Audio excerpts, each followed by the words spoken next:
Hi, welcome to my channel, Sticking with Steve. Today I'm going to update my reading and film journals. Alright, so we are going to be updating my reading and film journals. I am going to start with my reading journal because it is easier to do because there's so few. Well, I should say there's less books than there are movies to update. So since the last time that I updated, the first book since the last time I updated was Atonement by Ian McEwan. Is that how you say it? Atonement? Anyway, it was a really interesting story about perception and someone who believes they saw what they saw because of their perception of somebody, and it turns out that it's not quite the way they thought it was or how they saw it. It was good, and I recommend it. I thought it was a good book. It's kind of like a gothic, if you will, a gothic mystery thriller kind of thing. It was interesting, and it was pretty short. I couldn't believe how short it was. But it was good. I liked it. I recommend it. The next one I read was The Last Green Valley, and this was a good book. I used it as my book for Ukraine. It takes place during World War II. As the war is ending, these people in Ukraine are fleeing. They lived through the horrors of Stalin before Hitler took over, and then they lived through the horrors of the Nazis, and now Stalin and his army is on their way to reclaim, and so they're fleeing with the Nazis because they want to escape. They want to flee with the Nazis, and then once they get to Germany, they want to escape. And it's a really good story. It's really sad. It's pretty there's some graphic stuff in there, and it was hard. I was reading it at night, so there were some times that I had to stop reading it or at night, and I could only read it during the day. And then when I got past those parts that were hard to read, then I would go back to reading it at night. But that's not all of this book should you read at night, but it was a good book. It was worth reading. The next one I read was The Story of the Grail and the Passing of Arthur. It is book 4 of Howard Pyle's Arthur series. And I only read it just because I wanted to finish the series, because I had all 4 books and I wanted to get through it. And it was a slog. The first book in this series I really, really liked. And the second book I liked, but I didn't like quite as much as the first one. And they all just kind of slid down after that. It's just like the same thing over and over and over and over. If you want to check out one of his Arthur books, I recommend the first one, and then not going any further, because it's just a lot of the same thing over and over and over. This knight goes on a campaign and goes on an adventure, and they battle this knight, and then they battle this knight, and they battle this knight, and they rescue this damsel, and they rescue this damsel. It's just the same thing over and over with different knights in different situations, but it's basically the same thing over and over. So I gave it a 2-star. I wouldn't recommend it. The next one that I read is one of my favorite books. It is called, I'd never read it before, but it's now one of my favorite books. It's called City of Flickering Lights, and I loved it.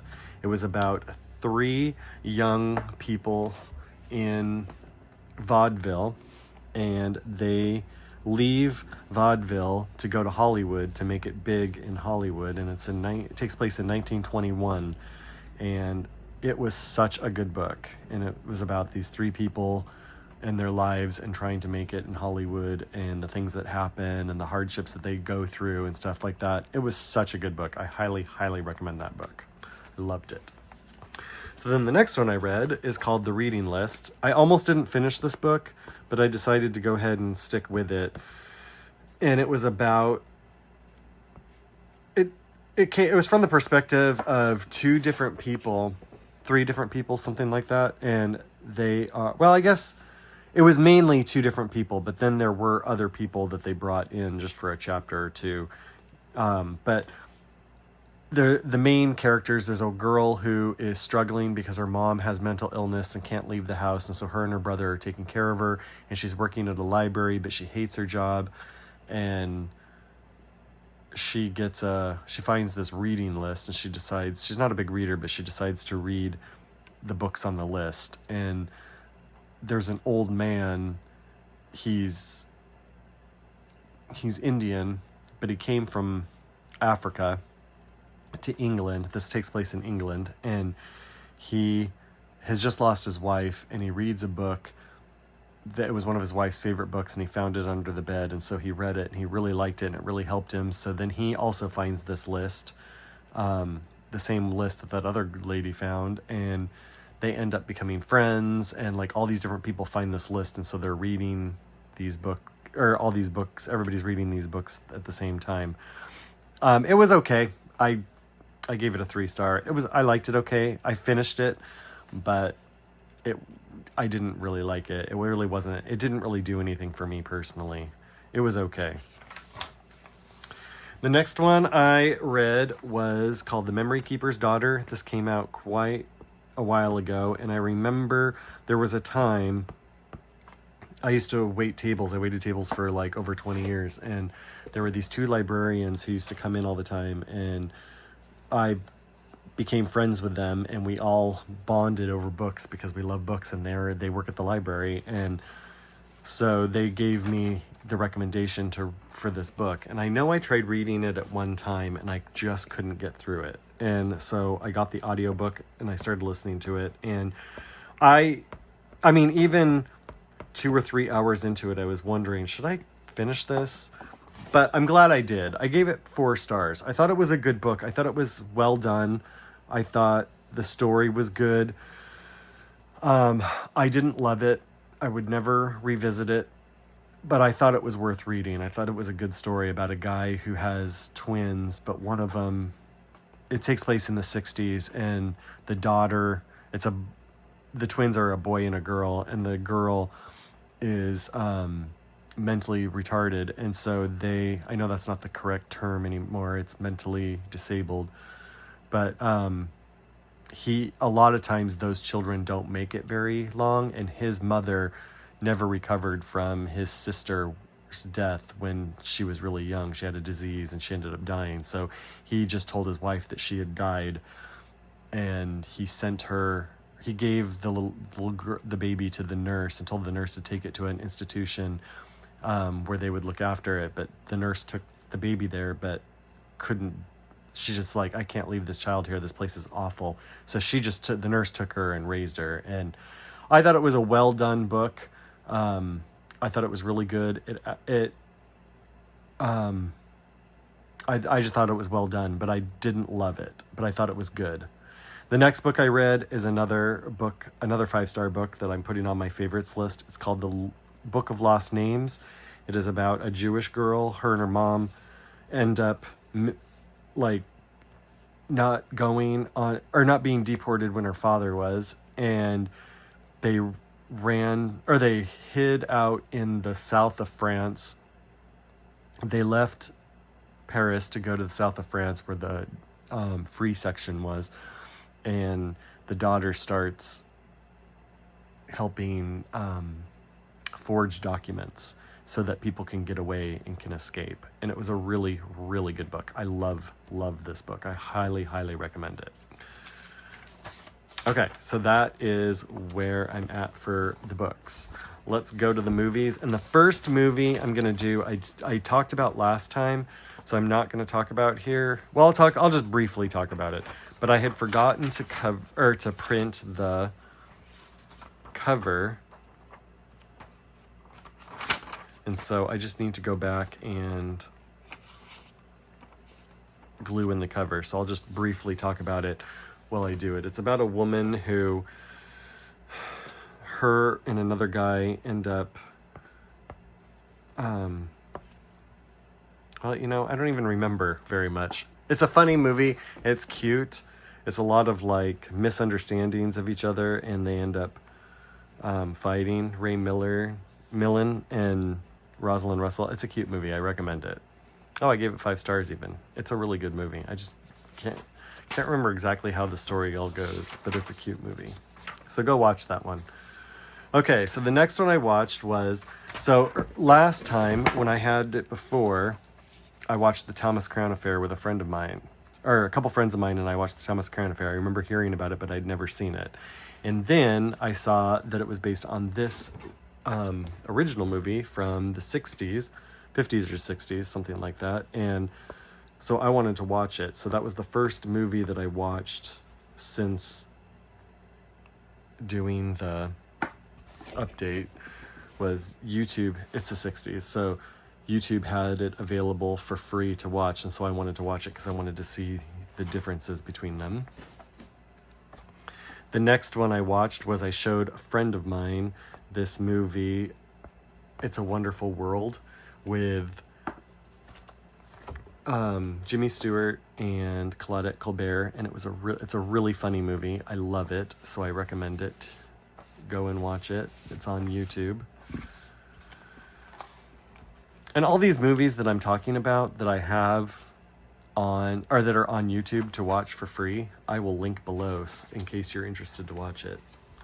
The next one is a movie I love. It's called The Inside Job, or The Inside Story, sorry. The Inside Story.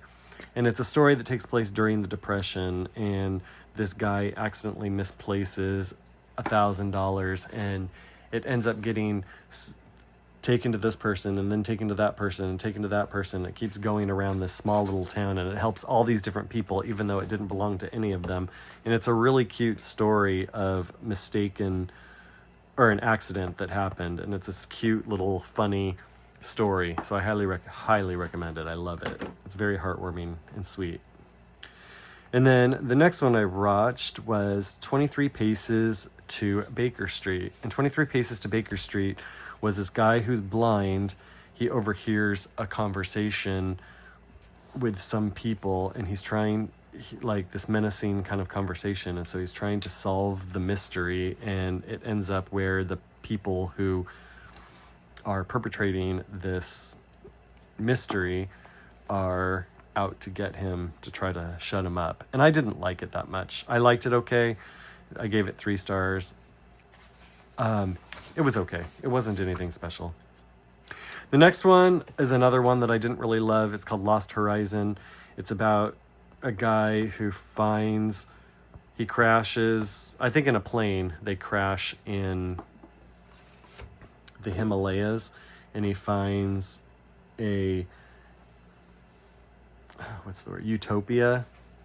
utopian society up in the Himalaya mountains, and he loved it. And the people he was with really liked it, but some of them wanted to get out, and so he helped them get out.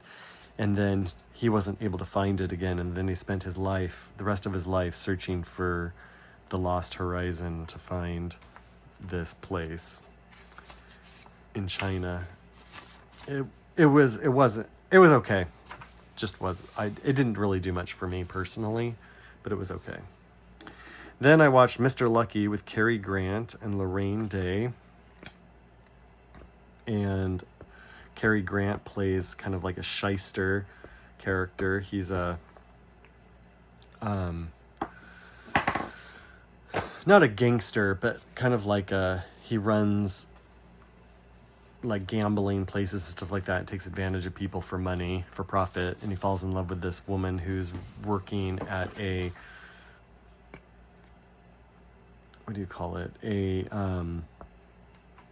non-profit to try to help people and help with the war, because it's during World War II. So they're trying to get money to send for the war effort. It wasn't that great. It was okay. The next one I watched was a thriller called House on Telegraph Hill. This woman survives a concentration camp. Her and her friend were together in a concentration camp, and her friend dies, and so she takes her identity and comes to the U.S. posing as this other woman, and comes to get her son. And it's an interesting story. I gave it 4 stars. It's an interesting story. someone is trying to take her out because her son gets the inheritance of his aunt who he was staying with, because he came to the US and stayed with the aunt during World War II, while his mom and this lady were in a concentration camp. But the son was sent away at like 2 or something like that, so there's no way he'd remember that it wasn't her. So it was an interesting story, worth watching. The next one I watched was Drop Dead Gorgeous, which I love this movie so much. It's so funny. It's got a lot of sexual humor and tons of swearing, which I don't generally love, but I love this movie. I've loved this movie for so many years, and it was available for free on YouTube, and so I watched it again because I just think it's so funny. So hilarious. It's a mockumentary about a small town beauty pageant in the Midwest, and it's hilarious. And they make fun of the Midwest and all the stereotypes and stuff like that, and it's hilarious. The next one I watched is called 5 Golden Hours, and it is about a man who lives off of other women. He's a Don Juan kind of character where he's playing that he really loves these women, and he's going from women to women, and he has all these women on the strings, and they're paying his way and giving him money because they're rich widows, and so he takes advantage of them. It's a cute movie. Not great, but it was cute. The next one I watched is called Haunted Honeymoon, and you know what? I don't even really remember what it's about. I know this couple are on their honeymoon and they go to this place, and I don't even remember why it's considered haunted. Oh, it was a woman and her husband. I believe he is a detective, and she is a mystery writer, and they take vows that now that they're married, they're never gonna do those again. Or she's not going to write books, and he's not going to solve mysteries anymore. And on their honeymoon, they get, of course, to a place that is broiled in mystery. And so they suspend that so that they can solve the crime. It wasn't that great, but it was okay. And then the next one I watched is called Here Comes the Girls. This was a cute movie. It had Bob Hope, and so it's funny. Bob Hope is a really funny guy. He plays a guy who can't act and can't do anything, but he really wants to be a star, and he wants to be on Broadway, and he just makes a mess of everything, and it's such a funny movie. I recommend that one. Oh, I forgot to write it in there. My star rating, I would probably put that a 4-star because it was really funny. I forgot to go back to write that. Sometimes I do that. All right, so the next movie I watched, my friends and I got together to watch a movie, and we watched Secondhand Lions, which I really love. If you've never seen it, I highly, highly recommend it. It's so good. It's such a heartwarming, feel-good kind of movie.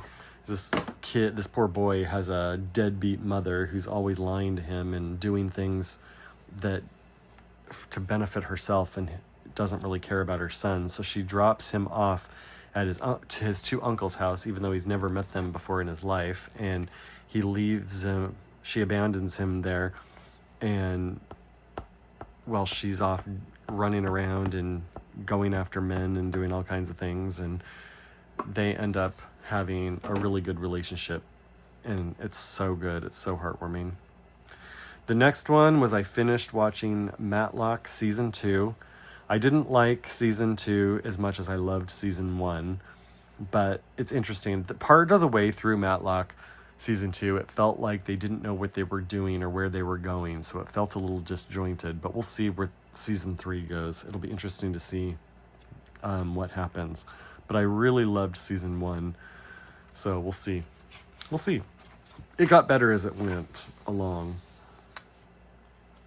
So this next one I watched was a 13-part documentary series, and each part was almost an hour, so it was like it was close to 13-hour documentary, all about it's called Hollywood, and it was all about the silent era of Hollywood at the very beginning, how movies started to be made in New York, and their move to Hollywood, California, and how the movies started all through the silent era. The very last episode was about sound and how sound came into how it first started and how it became popular. But it was a really good series. And when I read that book that I was telling you guys about called The City of Flickering Lights, because it takes place during the silent era, the woman who wrote it, at the very end of the book, she was talking about how in her research, she watched this documentary and said it was really good. So anybody who's interested should check it out. So I looked it up, and it was on YouTube. The entire thing, there was a playlist that had all the episodes. So I watched it, and I really liked it a lot. It was a really good series. And the next one I watched not too long ago, was called Soldier of Fortune. And it was about a woman whose husband is a photographer for a newspaper, and he writes stories. And so he was hired to go to China, even though it's illegal to go into China. He went to Hong Kong and then snuck into China to get a story of what's really going on in China, and then he got captured and hasn't been heard of. So his wife comes to Hong Kong looking to try to find out what happened to him and try to find him. And it's with Clark Gable and Susan Hayward, and I liked it. I thought it was a cute movie. This next one I'd never heard of before, but I love Joan Blondell, and it stars Joan Blondell and Melvyn Douglas, and it is hilarious. It has now become one of my favorite movies. It is called There's Always a Woman, and the idea of the movie is that Melvyn Douglas is the husband and Joan Blondell's the wife, and he works for the DA. He is an investigator for the DA and does a really good job. And so his wife recommends that he goes out on his own and start his own firm. And so he does. And after several months, he's in debt and things aren't working well. So he said he's going back to work for the DA's office. And she's like, no, don't do it. And he goes, then you stay here and you deal with it. I'm going back to the DA's where I can at least get a paycheck. And so as she's like packing up his stuff, this woman comes in looking for a private eye. So she pretends she's a private eye. And so she ends up following, this woman's afraid that her husband's having an affair with this other lady. So she's following this lady. And later on in that night, the woman who hired her husband ends up getting killed. And so the husband and the wife are both like doing investigations on the same case, and it's so funny. It's a screwball comedy from the 30s. It's hilarious. I laughed out loud several times. It's really, really funny. So I highly recommend that one from 1938. Loved it. Loved that movie. I can't say enough about it because it was really good. And I can't believe I love Joan Blondell, and I had never seen it before. So this next one I had seen before a long, long time ago. And it is called The Greeks Had a Name for Them, or Had a Word for Them. And I think that was the original name, but then I think it's also been released under Three Broadway Girls or something like that. I didn't care for it at all. Joan Blondell is in it, and her and two other ladies play these women who take advantage of men and live in hotels and live off of these men that they're stringing along just for their money, and they take advantage of them, and then they backstab each other and take advantage of each other, and it's just nonstop chaos, basically. It's a comedy from the early 30s, 32, and I didn't really care for it. I know I've seen it before, but I didn't really care for it. And then I watched this one today. It's called Three Girls About Town, and it's got Joan Blondell, which is why I watched it in the first place. And it's her and her sisters are hosts at a hotel that do a lot of conventions. And so they host the conventions and stuff like that and help hang out with the guys and dance with them and entertain them. And after one of the conventions is over, as a new convention's coming in, they find a dead body in one of the rooms that's next to these girls, and So the girls are trying to, like, with the help of their friend, they're trying to like remove the body and put it in the alley so that it doesn't ruin the hotel's reputation and their reputation and stuff. So it's a really funny it's again screwball comedy. Not as funny as the other one, but it's really funny. It's zany. It's fun to watch. So I highly recommend that one too. Anyway, do not fear. Do not fear. I will put all the links to all the YouTube videos below so that you can watch any of them you're interested in. Also, I'm also going to link, I have a video on my, or I have a playlist on my YouTube it's under the private one, but I'll link the playlist below where you can watch, where all the movies I watch on YouTube that I really like, I put in that playlist so that people can watch. So all the movies that are in there are movies that I love and that I think either love or really like, that I think that I would recommend to anybody. So I will put that list in there, or link that playlist as well, just in case you're interested to check those out, see what some of my favorite movies are. There's just a variety of different things in there. But anyway, I hope you enjoyed watching this and seeing the movies and the books that I've been enjoying. And I hope you have a wonderful day. Thank you so much for watching this. Please consider liking and subscribing, and so you don't miss any of my future videos. And I'll see you next time. Bye.